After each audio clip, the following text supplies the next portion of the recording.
वेताळाचा पराभव व त्यास सांगितलेल्या अटी. मच्छिंद्रनाथाने हिंगळा देवीचे दर्शन घेतल्यानंतर तो तेथून जो निघाला तो बारामल्हार नामकरण्यात गेला व तेथे एका गावात मुक्कामास राहिला. रात्री एका देवालयात स्वस्थ निजला असता सुमारे 2 प्रहर रात्रीस मोठा आवाज ऐकू येऊन असंख्य दिवट्या त्यास दिसल्या. हे पाहून भूतावळ उठली, असे मच्छिंद्रनाथाच्या मनात आले व काही चमत्कार दाखवून त्या सर्वांस अनुकूल करून घ्यावे, असा त्याने विचार केला. मग त्याने लागलीच स्पर्शास्त्राची योजना केली.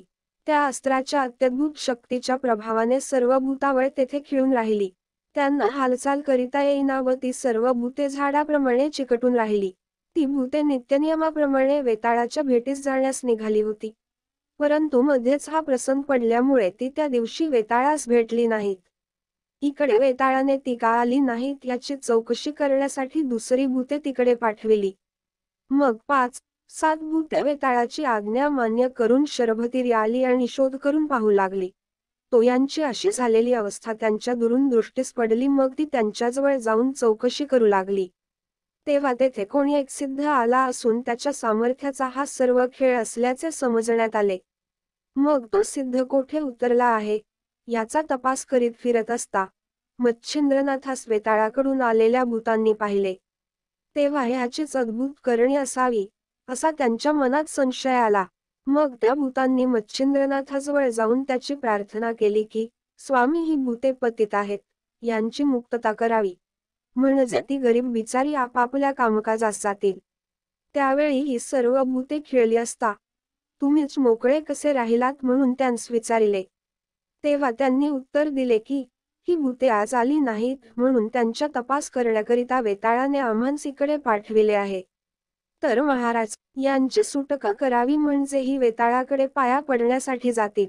त्यावर मच्छिंद्रनाथ म्हणाला, मी त्यांना कदापि सोडणार नाही.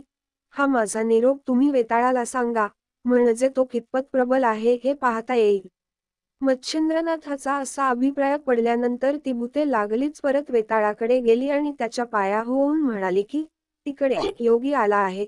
त्याने शरभतीरावरची भूते मंत्राच्या जोराने एका जागी खिळवून टाकली आहेत व तुम्हालाही तसेच करून टाकण्याचा त्याने निश्चय केला आहे. हे ऐकताच वेताळाची नखशिखात आग झाली. त्याने सर्व देशातील भूतावळ आणण्यासाठी जासूस पाठविले. त्याप्रमाणे सर्वांनी येऊन वेताळास नमस्कार केला. त्यांना वेताळाने सारा कच्चा मजकूर कळविला. मग सर्व जण आपापल्या फौजेनिशी शरभतीरी येऊन दाखल झाले व तेथे भयकारक भूतचेष्टा करून दाखवू लागले. हे मच्छिंद्रनाथाने पाहून भस्म मंत्रून ठेविले व त्यांचा प्रताप किती आहे ते पाहण्याच्या विचाराने काही वेळ उगाच राहिला. पुढे त्याने वज्रस्त्र मंत्र जपून सभोवती एक रेघ ओढली व वज्रशक्ती मस्तकावर धरिली, तेणेकरून भूतांना जवळ जाता येईनासे झाले. भूतांच्या राजांनी झाडे, डोंगर नाथावर टाकिले, परंतु त्यांचे काही चालले नाही. त्यांनी आपल्याकडून सर्व शस्त्रे अस्त्रे सोडून इलाज केले, परंतु मच्छिंद्रनाथापुढे ते दुर्बळ ठरले. शेवटी मच्छिंद्रनाथाने स्पर्शास्त्र योजून सर्व भूतांना एकदम खिळवून टाकिले.